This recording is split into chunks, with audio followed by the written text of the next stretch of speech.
TV सत्यमेव व्रतम। हिंगोली विधानसभेची निवडणूक आता रंगतदार होत आहे। प्रत्येक उमेदवार मतदारांना आकर्षित करण्यासाठी प्रयत्न करताना दिसत आहे। हिंगोली विधानसभेचे 2 वेळचे आमदार तथा भाजपचे उमेदवार तानाजी मुटकुळे हे सध्या हिंगोलीच्या निवडणुकीच्या रिंगणात आहेत। भाजपतर्फे हिंगोली शहरातील प्रबुद्ध वर्गाची बैठक घेण्यात आली। या बैठकीत आमदार तानाजी मुटकुळे यांना विजयी करण्याचे आवाहन करण्यात आले। या ठिकाणी बैठकीत माजी आमदार गजाननराव घुगे यांनी आमदार तानाजी मुटकुळे यांना मतदान करून भरघोस मतांनी निवडून आणण्याचे आवाहन केले। हिंगोली शहरातील व्यापारी, वकील, डॉक्टर व इतर प्रबुद्ध वर्गासाठी आयोजित करण्यात आलेल्या बैठकीत उपस्थित वर्गांनी त्यांच्या भाषणात तानाजी मुटकुळे यांच्या पाठीशी खंबीरपणे उभं राहण्याचे आवाहन केले।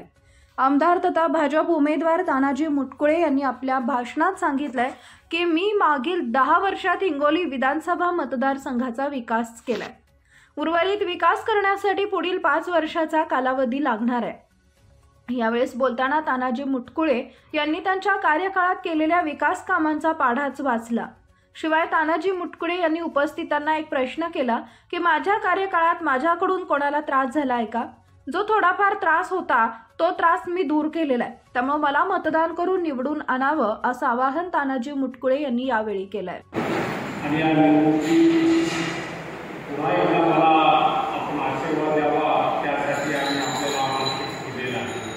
आणि मला निश्चित रूपाने खात्री आहे की गेल्या 10 वर्षात मी आपल्या हिंगोली शहरासाठी, ग्रामीण भागासाठी केलेले काम ते आपल्या सगळ्यांच्या लक्षात आहे।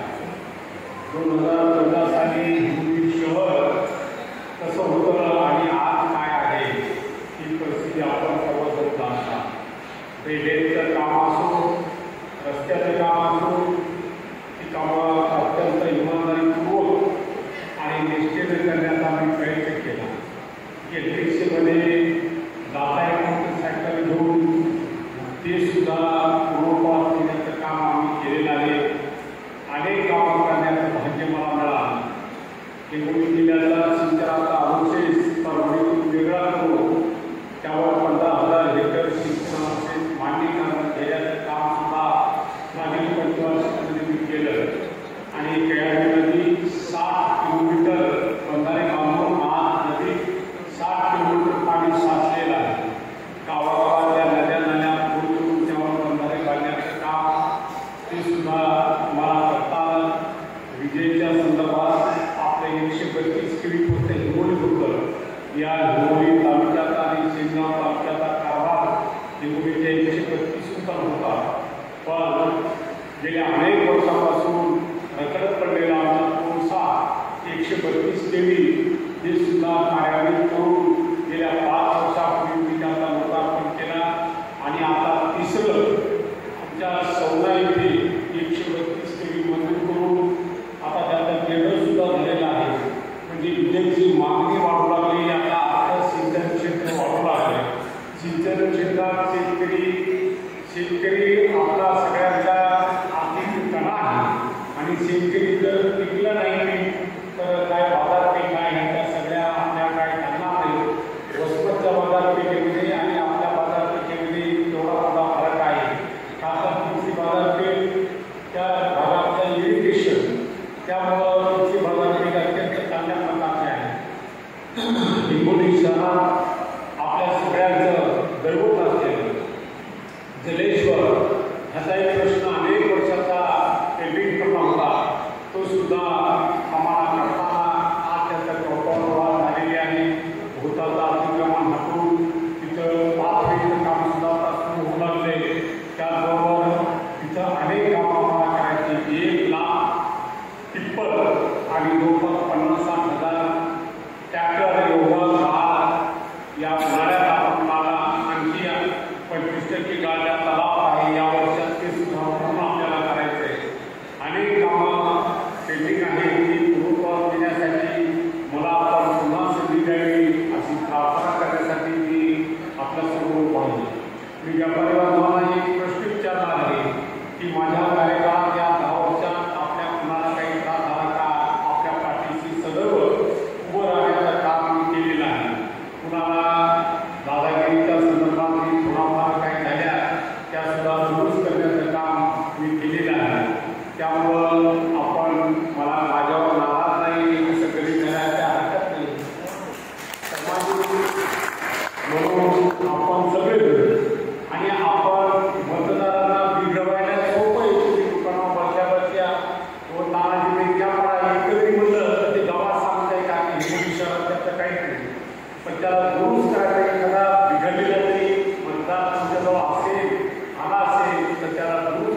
4 दिवसाचा वेळ आहे.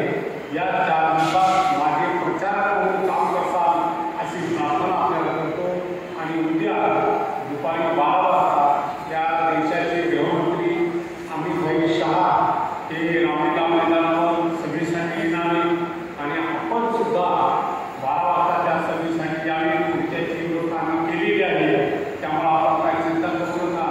आणि मला निश्चित रूपाने सांगते आहे हिंगोलीची व्यापारी जेव्हा एक सूर लावतात तो सूर पूर्ण शेल्यापर्यंत जातो आणि त्या सुराच्या माध्यमातून निर्णय येतो आणि हा सूर माझ्या बाजूला आपला लागावा अशी प्रार्थना आपल्याला करतो. कमळ या निशाणीवर मतदान करून मला पुन्हा एकदा संधी द्यावी अशी प्रार्थना करून माझे 2 शब्द संपवतो. जय. सांगावं लागेल की 10 वर्ष अगोदर तानाजी आमदार होण्याच्या अगोदर लग्न दिल्याची आपल्या हिंगोली शहराची परिस्थिती काय होती. रस्त्याची काय परिस्थिती होती. आपल्या नांदेड जाण्याकरता 3 तास लागायचे, अकोला जाण्याकरता 4 तास लागायचे. पण गावात जाताना आपली बायको जरी पलटी मागत तर पाहावं लागत होती आपली बायको पलटी का घरी गेली. असे गावातल्या रस्त्याची अवस्था होती. पिण्याच्या पाण्याच्या असू द्या, त्या ठिकाणी गटराची व्यवस्था असू द्या किंवा MSCBचा प्रश्न असू द्या, अनेक या ठिकाणी प्रश्न आपल्या हिंगोली जिल्ह्याचे बाकी होते. पण त्या ठिकाणी महाजनाचं काम खरंच या ठिकाणी केलं. विकास खूप झाला. त्या ठिकाणी नांदेड करता आपण 45 मिनिटात 50 मिनिटात पोहोचायलो. अकोल्याकरता आपण 1.5 तासात पोहोचायलो. मुंबईला या ठिकाणी 7 तासात पोहोचायलो. आपण विकास रस्त्याचा पिण्याचा पाण्याचा असू द्या, MSCBचा असू द्या. पण आपल्याला 132 केंद्र फक्त हिंगोली जिल्ह्यात एक होतं. आज या ठिकाणी 220 केंद्र सुद्धा हिंगोलीत झाले आणि दुसरे 20 KVचं केंद्र हिंगोलीला या ठिकाणी मंजूर होणार आहे. विकासाची गंगा आपण या ठिकाणी आणली. MIDC मध्ये काय प्रश्न आहेत ते MIDC माझ्या या ठिकाणी करायला मीठ लावती. पण मित्रांनो आपल्याला विनंती करतो की माननीय देशाचे गृहमंत्री अमित शहा उद्या या ठिकाणी येणार आहे. आपल्या सर्वांना विनंती निश्चितच म्हणून आपल्या देशाचे पंतप्रधान येऊन गेले, आपल्याकडे योगीजी येऊन गेले, आपल्याकडे राज्यपाल येऊन गेले. पण भारताचे पहिले गृहमंत्री या ठिकाणी अमित शहा आहे. त्या ठिकाणी आपल्या हिंगोलीला ऐकण्याकरता आपल्याला येणार आहे. आपण आवडून त्या ठिकाणी येण्याची कृपा करावी. अतिशय भाषण प्रमाण ठिकाणी करताय. मी एवढं सांगेन की सर अगर आपल्याकडे पापड खूप झाले, पैसे खूप आहेत, सर्व काही आहे. पण राष्ट्र जर सुरक्षित असेल, राष्ट्रानंतर विभाग राज्य सुरक्षित असेल, राज्यानंतर त्या ठिकाणी विभाग सुरक्षित असेल, त्याच्यानंतर जिल्हा सुरक्षित असेल आणि त्याच्यानंतर आपण सुरक्षित राहू तर आपली प्रॉपर्टी राहील, आपला उद्योगही राहील, आपलं जीवनही सुरक्षित राहील.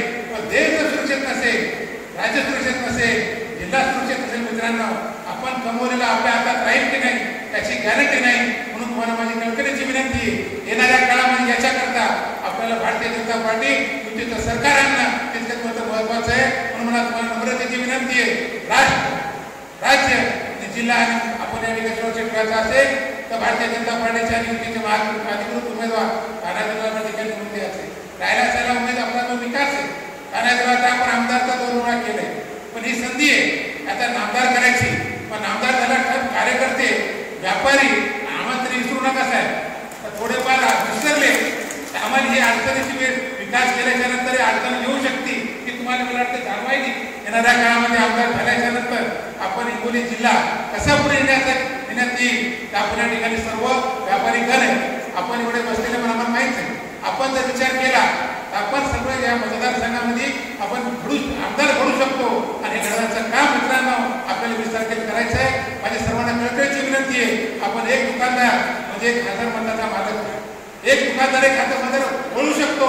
आणि माझी तुम्हाला सर्वांना विनंती आहे की आपल्याला सुरक्षित राहायचं असेल, देश सुरक्षित ठेवायचा असेल आणि आपल्या येणाऱ्या काळामध्ये प्रगती करायचं असेल, मोदी साहेबांना आणि शिंदे सरकारची प्रगती देश तुला आपण रोज पाहतो. GDP असेल, त्या ठिकाणी विकास असेल, त्या देशाचं नाव असेल, महाराष्ट्राचं नाव असेल, पुण्याचं काम त्या दोन्ही सरकारने केले. म्हणून माझ्या त्या ठिकाणी आपला वक्ता, आपला आमदार त्या महाराष्ट्रामध्ये आपल्या हिंगोली जिल्ह्याचा सत्तेमध्ये असला पाहिजे आणि तो सत्तेमध्ये गेला विकास करू शकतो. म्हणून माझी तुम्हाला नम्र विनंती आहे, येणाऱ्या आमदाराचा